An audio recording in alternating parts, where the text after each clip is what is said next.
Good evening. It's June 26th, 2015. My name is Matthew Ogden, and you're joining us for our weekly broadcast on LaRouchepack.com of our Friday night international webcast. I'm joined in the studio tonight by Jeffrey Steinberg of Executive Intelligence Review and by Megan Beats of the LaRouche Pack Science team. Megan Beats will be presenting the bulk of our presentation here tonight on the central theme of what is the true nature of mankind. Megan will be addressing this from the standpoint of the great figure Cardinal Nicholas of Cusa, as well as the Russian scientist Vladimir Vernadsky. But before we get to Megan's presentation, I think you'll understand that much of what we present about the current existential battle for the future destiny of the human species and the survival of civilization itself hinges very much on what Megan will present here tonight.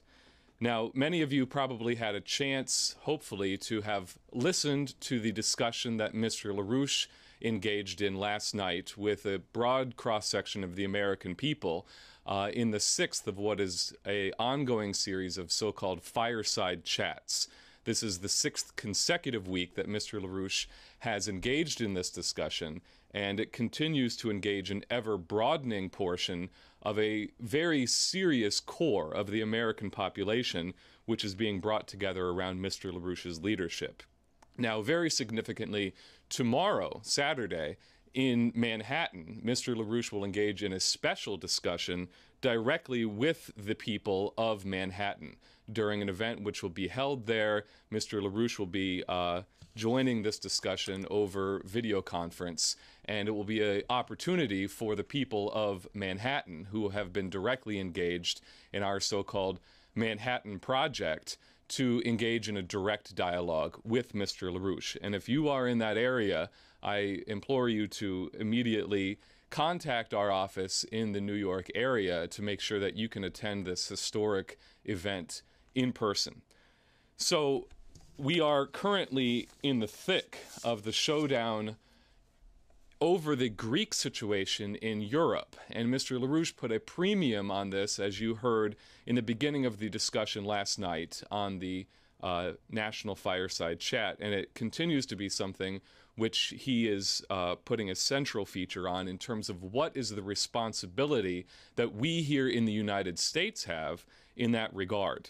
And I'm going to read a statement that was released by Mr. LaRouche last night, which he put together in a very precise way, which is intended to address directly the ongoing situation which is occurring in Europe over the Greek situation. So this is what Mr. LaRouche had to say, and I'm going to read it in full. Mr. LaRouche said the following: "The European Union is just stalling. They know what the issues are, and the Greeks have made it clear that the issues are limited. So cut that crap out.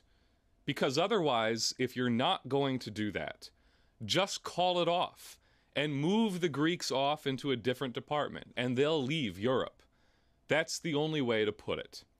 What has to be said is either you guys get reasonable and stop trying to stretch these things out, and admit the fact that the governments in Europe have committed a fraud against the Greek people. That debt is a fraud, and it simply must be said that the fraud will not be honored. The Greek people have to say, you stole the money for pure speculation, and you're now demanding to get it all over again? We're saying no. You've stolen more than enough from us already, and that should be the slogan. The fly in the ointment, however, is that an honest treatment of the debts which are attributed to the Greeks would mean that we would be bankrupting major speculative interests in Europe and in the United States in particular. Therefore, the only way to settle this thing is not to worry about what the Greeks are doing. The problem that Europe has to worry about is the fact that the European debts, which are these gambling debts, are not fungible. This would mean, for example, canceling Wall Street and going back to Glass-Steagall. What we should be saying is you guys are missing the point, because what you're defending are worthless assets. You're trying to recommit a fraud, which you have already committed previously. Now cut it out. What you have to do is go to a global Glass-Steagall policy. Come along with the United States, and we'll restore the Glass-Steagall policy in the United States. We'll cancel the worthless debts. And you in Europe, you will cancel your worthless debts as well, which are of the same nature, especially the British. And that's the only way to handle this. We know that much of their banking sector is purely speculation, and what they're demanding is the protection of their thievery, in effect.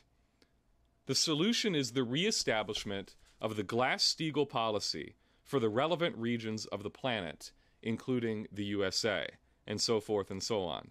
We all go back to a Glass-Steagall policy.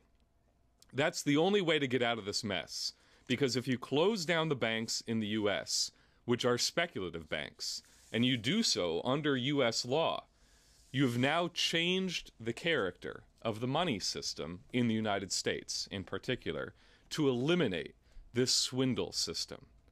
You return to Glass-Steagall. Now, you use the fact that you went back to Glass-Steagall to use that as a source of credit. You put that source of credit into the hands of the U.S. government, which is the agency which represents the people of the United States. We recommend that a similar approach be applied to Germany, to France, and so forth. In that way, yes, the swindlers lose their money, but the swindlers are swindlers. So what we do is we take the swindlers' money away from them and give it back, respectively, to national banks, that is, to governmental banking systems. And we create a new Glass-Steagall policy of international development in a significant part of the transatlantic region. That's what must be put on the table. Now, you just imagine German Finance Minister Schäuble and so forth, all of these creeps, these pirates and burglars, out there squawking about protecting the so-called interests of pirates and swindlers. Let's go back to Franklin Roosevelt methods. And Franklin Roosevelt's method is the model. France needs it. Trying to swindle Greece is not going to help France one bit. What you want to do is have a cleanup of the situation, to clean up the monetarist system. That will not solve all problems, but it will give us a foundation from which to build up solutions. Get some production going. And we shut down this Euro speculation system. These guys are all thieves. The British, most of all. So we don't need to worry about their benefits. They don't have any benefits coming to them. What we need is an economic system, a federal banking system, a national banking system. You need to clean the whole thing up and go back to the United States concept of Franklin Roosevelt, of Glass-Steagall. The point is that it's the swindler class which is making these demands of Greece. Don't listen to the swindlers. Go back to national economy, and we won't have such swindlers. So that was Mr. LaRouche's statement, which was issued and published on the LaRouche PAC website last night. It's available to you. It's very necessary to circulate this and to follow these marching orders. Now, I know that Jeff is going to address the current raging battle that is now breaking out inside the United States around the alliance that John Boehner and Barack Obama have now made over their trade policy from hell. Obama is now officially a Republican, and Boehner is officially an Obamacrat. So, Jeff, why don't you come to the podium and elaborate on this situation a little bit?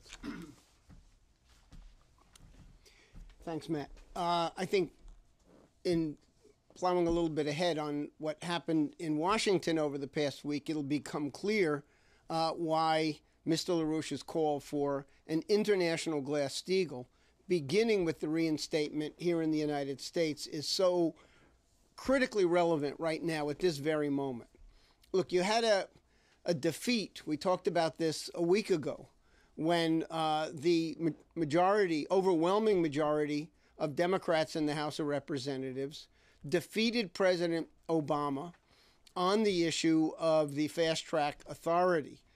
They did it by voting against the trade assistance authorization, which is a program that normally the Democrats would support all out because it provides certain retraining for workers who are going to lose their jobs in a massive way if these free trade deals go through. But it was a decisive defeat for President Obama and for Boehner.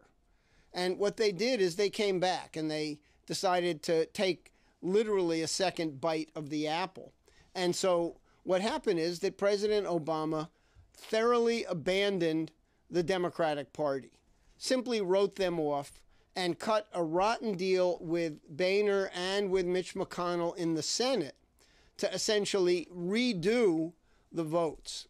Now, the net effect of this has been that President Obama is now persona non grata, is actually an object of hate and derision by an overwhelming majority of Democrats in both the House and the Senate. And that goes even more to the case with the overwhelming majority of the American population.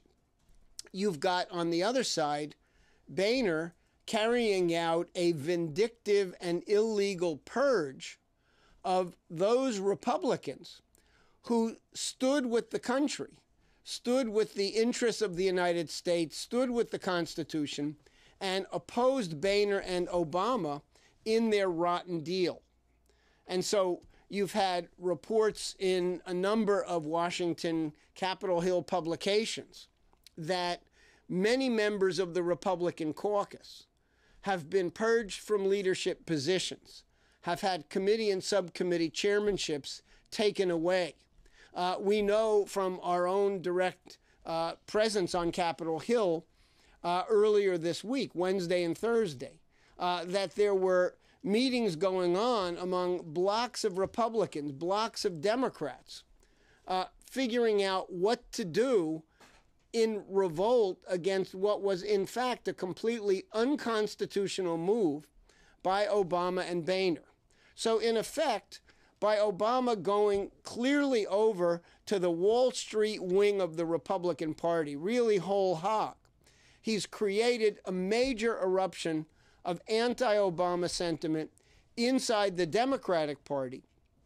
And you've got a parallel phenomenon inside the Republican Party, which is a revolt against a whole-scale tyrannical purge on the part of Boehner. Now, for some people who we spoke with over the last few days, this is a fundamental violation of our constitutional system. What you're dealing with here now is a British parliamentary model of party dictatorship, and in this case, a coalition of the most rotten elements in the Democratic Party, personified by President Obama, and the most rotten elements in the Republican Party, personified by Boehner and McConnell, the House and Senate leaders. So what do you do about this?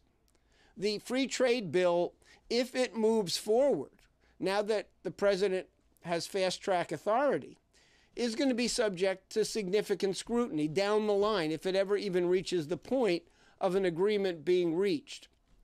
This week, Doctors Without Borders, a highly respected international organization, came out with a scathing attack against the treaty, at least insofar as people know something about the draft of the treaty, which is largely from leaks.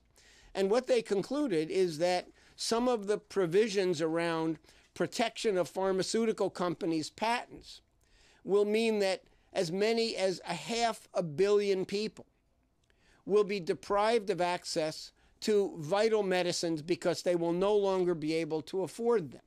So, in effect, the deal itself has a very large element of genocide. the same kind of genocidal policies that we see with the British monarchy with respect to the whole global warming hoax, and through people like Schellenhuber, who is a straight-out British agent. That hoax has been inserted in a dominant way inside the latest encyclical by Pope Francis. It's an absolute travesty. It's a call for genocide, and Megan will be addressing that issue later. But so the question is, what is the appropriate response for members of Congress who are absolutely furious with Obama and furious with Boehner? There's many impotent things that they could come up with, and I can assure you there are all kinds of recommendations being made for all sorts of impotent and pointless gestures. But there are two things that could be done that would actually address what's just happened and begin the process of reversing it. Number one, Congress should immediately move for passage of Glass-Steagall. This will require a revolt against Obama, against the Republican leadership in Congress, and most of all against Wall Street and the City of London, because that's where the repeal of Glass-Steagall came from in the first place. Mr. LaRouche referred to the burglars, the swindlers, the gamblers, who've been dominant over international finance in the transatlantic region, and all of that goes back to the repeal of Glass-Steagall. So if Congress is to act effectively, if the new emerging bloc of Democrats and Republicans who repudiate Obama and repudiate Boehner were to want to do something effective and potent, then the first step is reinstate Glass-Steagall. Take the problem on at the appropriate level, not at the level of Obama, not at the level of Boehner, but at the level of London and Wall Street. Bankrupt them, and tools of London, like Obama, like Boehner, go down along with it. But you do something that fundamentally changes the global situation and addresses Mr. LaRouche's call for an international Glass-Steagall starting here in the United States. And if Obama and Boehner try to stand in the way of that, we've been saying for a very long time that President Obama should be impeached. We have the war danger, and now we've got the treason that he did in league with Boehner. He should be removed, and Boehner should go along with him. But the first immediate step, and Congress should take this up even before the 4th of July recess, is to immediately reinstate Glass-Steagall. There is a bill that's live in the House of Representatives. There was a bill that was live in the Senate during the last congressional session. It should be reintroduced, and both the House and Senate should pass an identical Glass-Steagall bill and shove it onto President Obama's desk.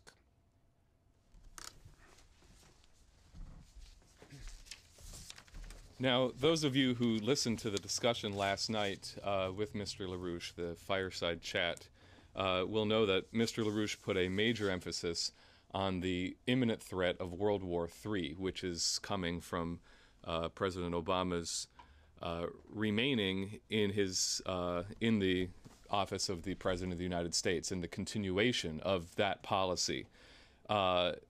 Mr. LaRouche did put a premium on the exchange that occurred last night between himself and one of the interlocutors, who was Professor Francis Boyle, who is a professor at the University of Illinois Law School.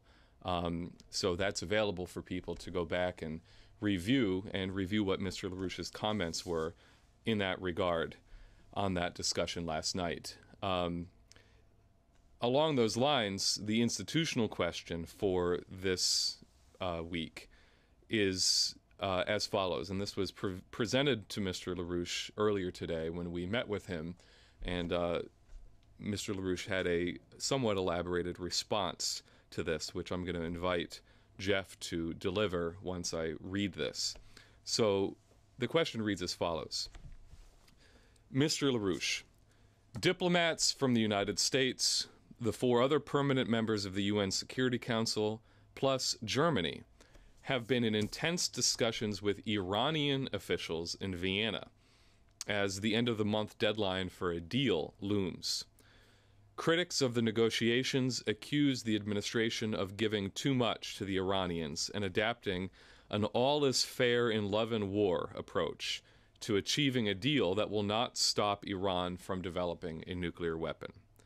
Our question for you is, Mr. LaRouche, do you support the P5+1 negotiations, and what is a fair agreement in your opinion? So, Jeff? The simple answer is yes, of course. Mr. LaRouche supports a legitimate and fair outcome of the P5+1 talks. And I think if you go back to the framework agreement that was reached and signed by all parties and was presented publicly back in April of this year, you'll see that if that framework remains intact and more technical details are put in place for full implementation and verification, that you can get a very viable and satisfactory agreement, which will be a major step towards de-escalating the horrible conditions that exist throughout the Middle East. The threat of war in the Middle East is one of several triggers that could bring about the kind of thermonuclear war of extinction that Mr. LaRouche has been warning about for quite some time. But I think that, we had a more in-depth discussion with Mr. LaRouche that makes it necessary to go back to some of the background. First of all,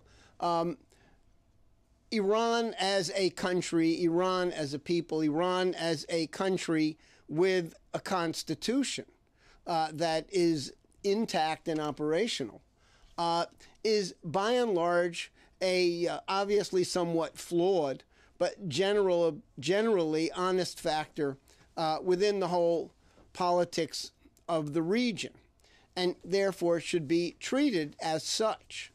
Now, if you go back to a bit of the history and what's brought us to this moment, and of course especially consider the fact that, as I say, Iran is a country with a history, with institutions, with an actual constitution, and hold that up against the model of Saudi Arabia, you get a kind of an appreciation for why Iran should be treated as a legitimate factor in the region. But go back a ways. There were a number of factors that have led to the current situation. You had, of course, back in 1953, a British-led coup d'etat. Largely it's attributed to the CIA, but in reality the CIA were secondary players to the British. And in fact, the British were blackmailing President Eisenhower. So you had a coup that was organized from British intelligence with U.S. intelligence involvement, the Dulles brothers in particular, to overthrow a legitimately elected Mossadegh government in Iran. The Shah of Iran was installed back in power after the overthrow of Mossadegh, but the consequences and the legacy of that coup d'etat against Mossadegh has carried forward right through to the present day. You had some elements of the Iran under the Shah that were progressive, and it was the beginning of the period in which Iran began its commitment to pursue the benefits of commercial civilian nuclear power. That commitment still remains intact to this day. And a viable P5+1 deal will allow Iran to go forward with legitimate nuclear energy while assuring to the satisfaction of all of the parties involved that there's not going to be a weapons program. So what did you have? You had the Shah becoming increasingly more and more of a dictatorial, oppressive force. He was basically identified by the British and the U.S. as the policeman of the region. And so you had a revolt against the Shah. It was very messy. It was very complicated. In the initial phases, there were some very dangerous and radical elements that were involved in it. But as time passed, you had a more moderate element that came in to be the dominant force in Iran. You had a constitution and then a second Iranian constitution, an updated, more modern constitution establishing a presidential system was established in 1989. But the British were committed to an all-out intervention to turn the entire Persian Gulf and Middle East region into a permanent war zone for purposes of control and manipulation over, among other things, the international flow of oil. Now, you had three events that occurred in very rapid succession in the late 1970s that all represented a direct British intervention into the situation in the region that set off this process of warfare. As I said, you had an Iranian revolution in February of 1979. There were many radical elements that were involved in the initial phases, but nevertheless, that was a major development. The same year, 1979, you had an internal coup d'etat within the Ba'athist Party apparatus in Iraq, which resulted in Saddam Hussein coming into power. Now, prior to that Saddam Hussein coup, the leadership of the Iraq Ba'athist Party had been very progressive and were part of a concert of countries in the region that included Iraq, it included Syria, it included Israel, who were looking towards the prospects of an economic framework and foundation for bringing long-term peace and prosperity to that region. Mr. LaRouche was an invited guest of the Iraqi government in 1975. He spent a period of time in Baghdad during celebrations and had many discussions and meetings about this perspective. Mr. LaRouche proposed a Middle East peace and development bill to be introduced into the U.S. Congress that would have called for the creation of an international development bank using some of the petrodollar revenues and tapping into the resources of the region, including the highly skilled labor force of Israel, the skilled and semi-skilled labor force of Egypt, and you would have had an economic foundation, very much like some of the core principles we're seeing today in the role of the Middle East, the greater Persian Gulf, Middle East, Eastern Mediterranean region in the Chinese-initiated One Belt, One Road land bridge policy. But so you had 1979, Iran Revolution, 1979, coup d'etat in Iraq, establishing the Saddam Hussein control over the country. Within a year and a half, you had a war underway between Iraq and Iran, a British-induced and manipulated war that went for 8 years, resulted in millions of lives being lost, and created the preconditions for the kind of frictions, Sunni versus Shiite, and other things that we see now dominating the Middle East. 1978, a British coup took place in Israel with the election of the Jabotinskiite Likud bloc into power for the first time. And what this represented was a sweeping aside of the initial generation of Israeli leaders, many of whom were fleeing the consequences of the Hitler genocide in Europe. Mr. LaRouche, up in Boston in the late 1940s, coming back from World War II, worked very closely with some of these pioneers of the original establishment of the State of Israel. And it was those people who were basically swept aside absolutely in the aftermath of that 1978 Likud election victory, which has fundamentally changed the character of Israel.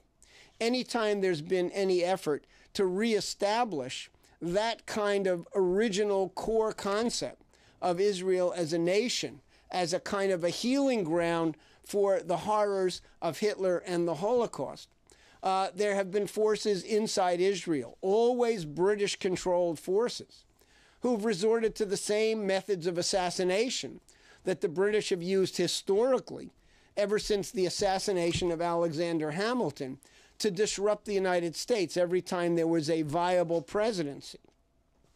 The assassination of Yitzhak Rabin in November of 1985 was a game changer for Israel because it represented a complete dominant takeover of that country by the same British who've been involved in manipulating the Iran-Iraq wars and who clearly are the dominant factor, the alliance between the British monarchy and the Saudi monarchy, typified by the Al-Yamama deal, has created the conditions where the entire region is a perpetual war battleground, and we're on the cusp of what could become a new 100 Years' war in the Middle East and within the entire Islamic world.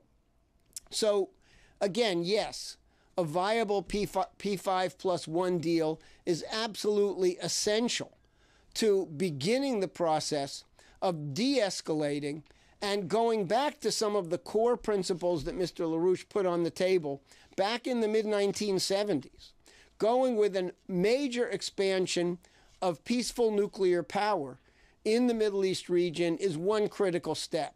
It's vital, for example, for solving the water problem, which is one of the greatest and most intractable problems for that region. And so there are creative solutions that begin with nuclear power. And so this P5+1 deal has the potential to not only bring Iran back into the community of nations fully, but has the potential to be a model for how to actually move forward with the kinds of programs that are vital to building up the interests of the peoples of all the nations of that region and even beyond. Thank you very much, Jeff. Now, those of you who watched this broadcast last week will know that Jason Ross, in a fairly elaborated form, demonstrated and exposed the literally satanic role that Sir Hans John Schellenhuber, commander of the British Empire, has played in writing large portions of the newest encyclical on so-called climate change.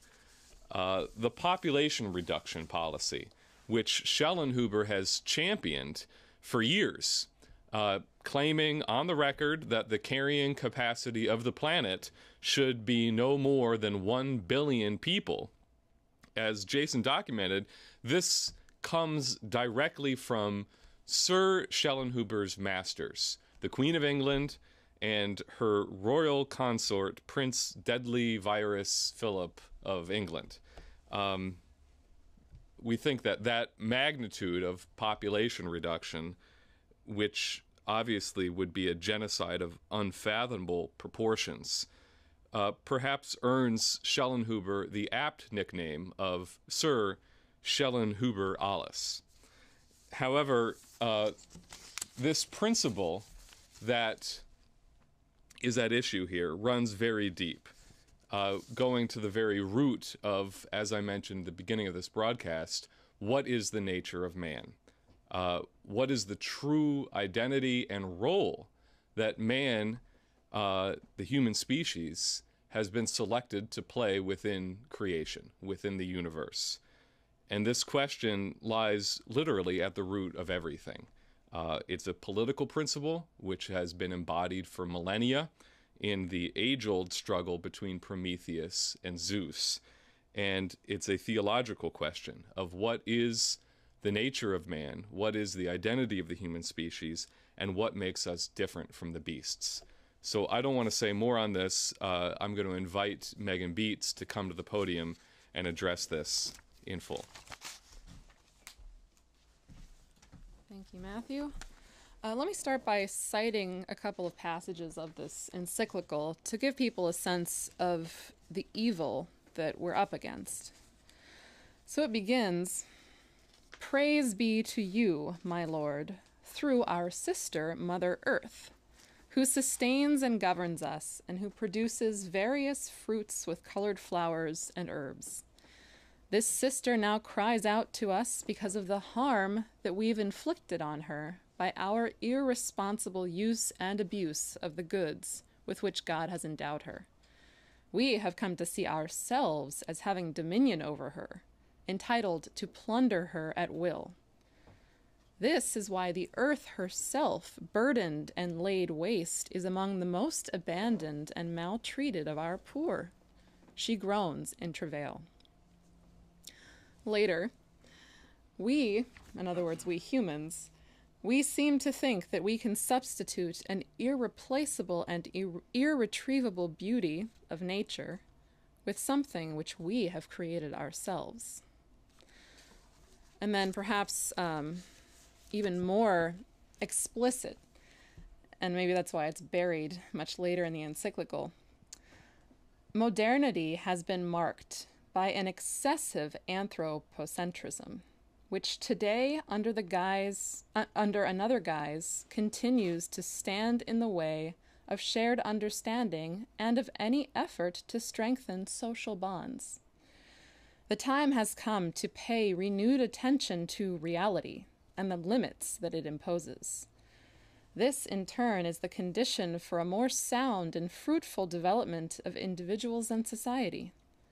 An inadequate presentation of Christian anthropology gave rise to a wrong understanding of the relationship between human beings and the world. Often, what was handed on was a Promethean vision of mastery over the world, which gave the impression that the protection of nature was something that only the faint-hearted cared about. Instead, our dominion over the universe should be understood more properly in the sense of responsible stewardship. Now, I think there's no ambiguity about what's being said here, that this is not an idea which stems from the Christian religion. This is an idea which stems from the satanic notions of Zeus, which is embodied today in exactly what Matthew said, in the British Empire and their tool, Schellenhuber. But this gets at a much deeper issue in society itself, especially in the transatlantic society, which really underlies and is the biggest challenge that we face today. And that is the complete lack of understanding within the population at large of what it means to be human. What is the nature of man? What is the mission of man on the planet, within the solar system, within the universe? Should we even think about this? Most people go through life nowadays never even contemplating this, and instead operating on, whether they're aware of it or not, operating on a fundamentally wrong notion, both about the nature of man and, ironically, about the nature of nature, of the so-called animal kingdom itself. So, in contrast to that wrong, and in the case of what was expressed by Schellenhuber in this encyclical, satanic idea of human life, I'd like to begin by citing the work of somebody who was an expert and remains today an expert on the nature of animal life, and that is the Russian scientist Vladimir Vernadsky, who lived from the end of the 19th century, dying in 1945. Now, Vernadsky studied life, but he didn't study it as a biologist studies life in its morphological characteristics, the shape, the size, how many legs it has, what the shape of its nose is, the colors, what are its mating patterns.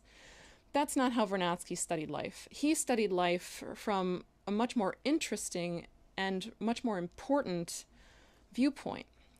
He studied not a living thing, but he studied the totality of living matter over the geological history of Earth. And he studied life and living matter in its biogeochemical effect on the planet. Now, what does that mean, its biogeochemical effect? Vernadsky studied life from the standpoint of, take a living species, dogs, cats, earthworms. In that species, what is the mean chemical composition of that species? And he noted that the chemical composition of different individuals of the same species across in different parts of the world will be more similar than to minerals that you would find in the earth. So he studied what's a species' mean chemical composition? What is its mean mass? What is its rate of propagation, or its rate of reproduction? And what does its mean geochemical energy?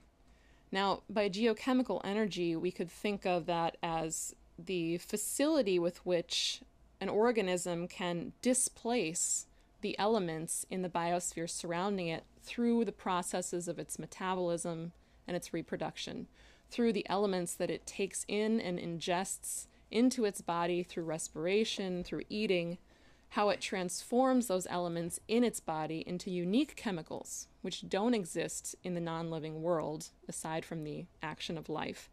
And it leaves behind the transformed deposits of these elements. So he studied the rate of, essentially, if you put it all together, what is the rate at which any particular species in the biosphere changes and transforms the biosphere.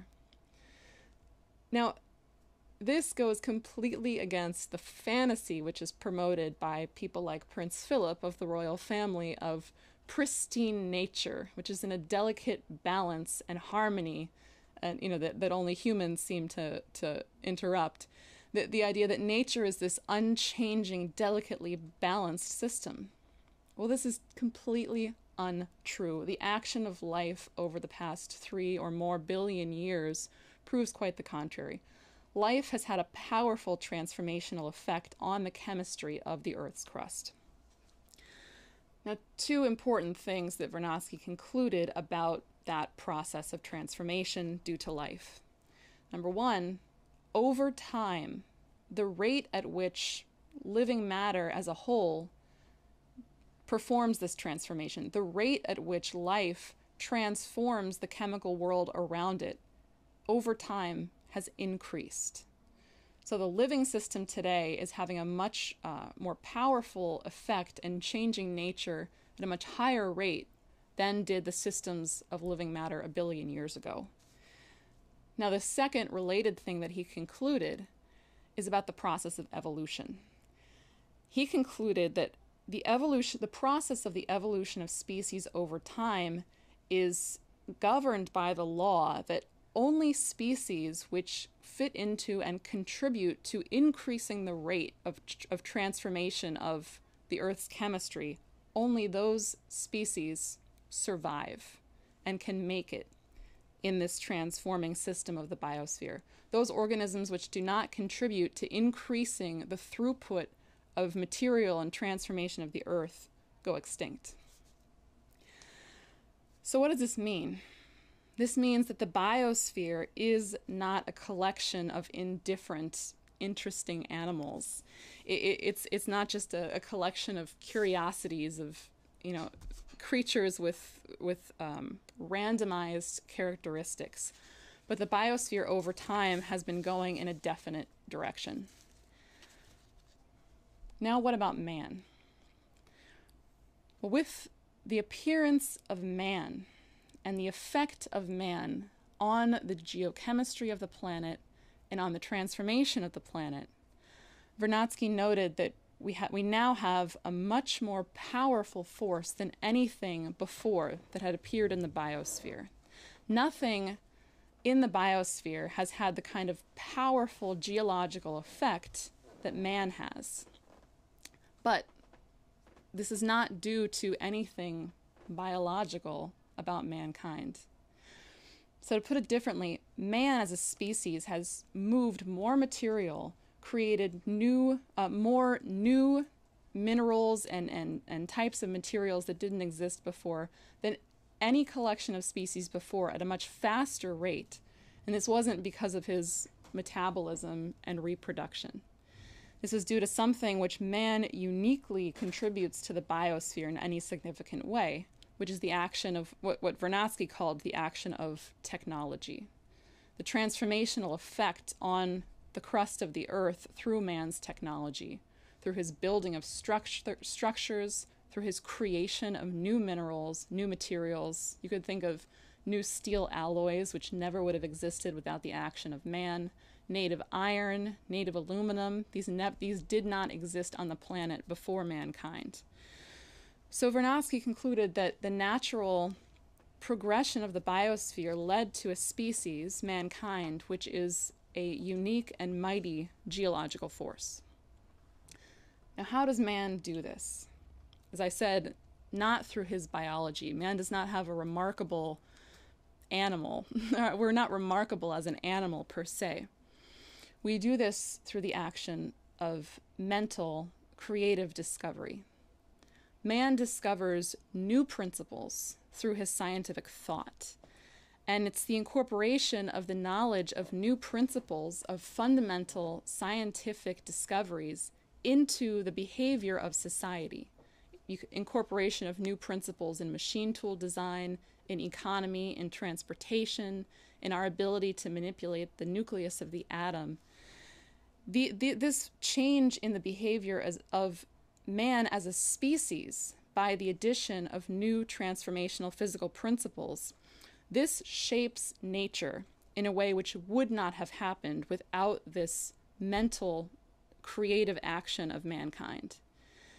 And by doing this, man is given greater power in and over nature, greater power to exist with longer lifespans, to support more human beings, each of which is more powerful in his or her effect of transforming the planet.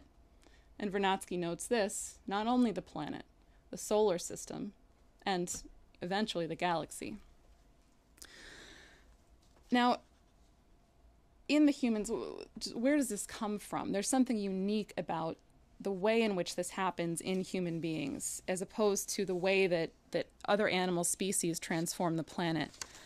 And that is that in the human species uniquely, the action of the individual is very significant. So I'll cite a short passage from a paper by Vernadsky called Problems of Biogeochemistry 2.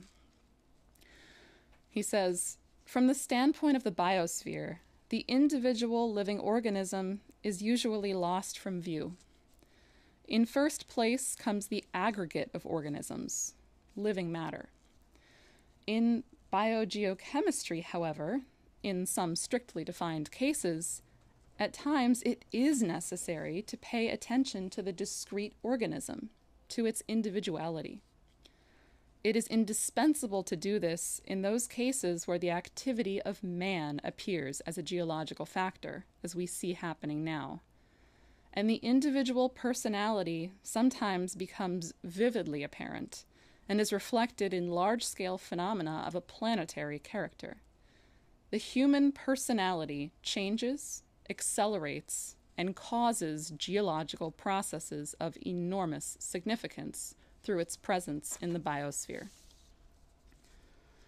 Now, this is a critical point, the role of the individual. Now, this point is not just one which was reached as a conclusion in the scientific laboratory by Vernadsky, as it was. This is a crucial point which goes back a couple of centuries to the work of Cardinal Nicholas of Cusa. Cusa lived, he was born in 1401, and he died in 1464, and he was the father of the Italian Renaissance and the father of the modern form of nation-state. And Cusa bravely and rigorously developed a concept of human as opposed to animal life. Cusa asserted a new principle of mankind which overthrew the thinking of the Dark Ages. Now, to summarize, and it's difficult to summarize Cusa's thoughts, so this is in no way adequate or complete, but to give a sense of it for our causes, Cusa said, in summary, Cusa said, as humans, we're not God. We're not the creators of the universe. However, so we're not God. He also said that we could never know God, the creation, in its entirety. We'll never have a full, final, complete notion and knowledge of the creation. But human beings can contemplate the specific ways in which our knowledge cannot comprehend that infinite creation. So human beings can have a notion of the specificity of how our knowledge falls short of the infinite powers of the Creator with respect to specific areas of study. And through that discrepancy, we can gain a notion of the shadow of the Creator. Only humans do this. Animals can't sense what they lack with respect to the creation. They can't know what's the fundamental principle which is not there. But man doesn't live an animal life.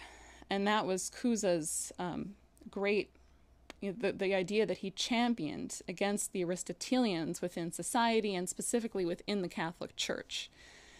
Man doesn't live an animal life.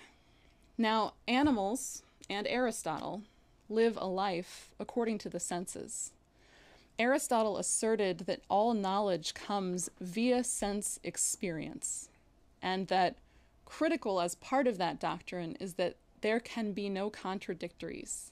There can be no contradictories in the objects of sense perception from which he says man draws logical conclusions and forms a system of knowledge about the world around him. So within that, Aristotle said that it is absolutely unallowable for something to be both A and not A at the same time. Now, Cusa demonstrated that this is absolutely not true. Knowledge cannot come from the senses. And he demonstrated that rather, man is not limited to the domain of sense experience. Man's mind has the capability of transcending the level of simple reason, simple drawing of relationships between experiences and objects of sense perception. And man can transcend those contradictories to the level of principle, where the contradictories no longer are contradictory, where they coincide. Now, he does that through that's not a simple idea, and he does that through many different devices. One device he uses frequently are geometrical examples. So to give one example quickly, he uses the example of a circle and its center. So a circle is that curve which is everywhere equidistant from a common center. Therefore, every point of the circumference is opposite the point at the center. Now, this is true of every circle, no matter what the size, no matter how small or large you make the circle. This quality is true. The center and the circumference are opposites and never coincide. Now, Cusa asks you to consider what happens when the circle becomes infinitely large. If it's infinitely large, and if the radius of the circle, that distance, is infinitely large, where is the center? Where is the circumference? Both are everywhere and nowhere. And therefore, at the infinite, the center and the circumference must coincide. Now that concept, and it's just a little taste, he also gives many examples with angles, with acute and obtuse angles coinciding in the infinite. But that notion of what is the nature of an infinite circle, what is the characteristic of an infinite circle, your mind can have a definite notion of the concept of the infinite, even though it cannot be represented in any way in sense perception, in any kind of geometrical diagram. But the mind did not arrive at that definite notion by a stepwise progression. There's no way to stepwise increase the size of the circle until you're suddenly at the infinite. There's a leap. There's a leap of the mind which must occur. So that power of man, not of his biology, but of his mind, to leap to a higher level of thinking on which principles of organization of the universe exist. That power of thinking on the higher level is what distinguishes human beings from the Aristotelians and the animals. And it lays out a very specific and loving relationship of man to the Creator. Now, this relationship of the world or the creation to God led Cusa to draw very important conclusions about the physical world, about nature around him. And these conclusions flew in the face of the most basic assumptions then in use in science during that day, particularly in the science of astronomy. So, for example, Cusa concluded that in the natural world there is no such thing as a perfect circle. There's no such thing as a circle where every distance from the center is so equal that it couldn't be more equal and more perfect. He drew similar conclusions about the impossibility of uniform motion, perfectly uniform motion. Now, these ideas, which were asserted by Cusa as hypotheses, were proved to be true more than 100 years later by Johannes Kepler, who discovered that the planets did not travel in perfect circles and did not travel with uniform motion. So these conceptions of Cusa about the power of the mind, about the creative generating capacity of the mind, where man's mind can come to know and have ideas of a principle which corresponds so closely with the natural world that man can then exert a new power in that natural world. This is not a religious idea. It's not just an idea relegated to discussions of man and God. This is an idea fundamentally at the basis of all religion and all science. And it's a demonstration that man is not subject to the biological limitations that were cited in the papal encyclical, to the limits of nature. Man can not only remake himself as a new species, in effect, but man can remake the world around him to cohere with higher principles which would not have existed but for the creative action of mankind. And therefore, man is a co-creator with the Creator, and man is a necessary driver of the development of the planet, of the solar system, and of the galaxy. And we are the only species which performs that role. Now, the fact that a human individual can contribute a true notion, a true insight into the power of mankind, which transforms all of mankind as a species, that's a true notion of human immortality. That's the true basis for discussion and consideration of immortal contributions of mankind. And that's inseparable from science. And I think, to conclude, I think that both Vernadsky and Cusa would agree.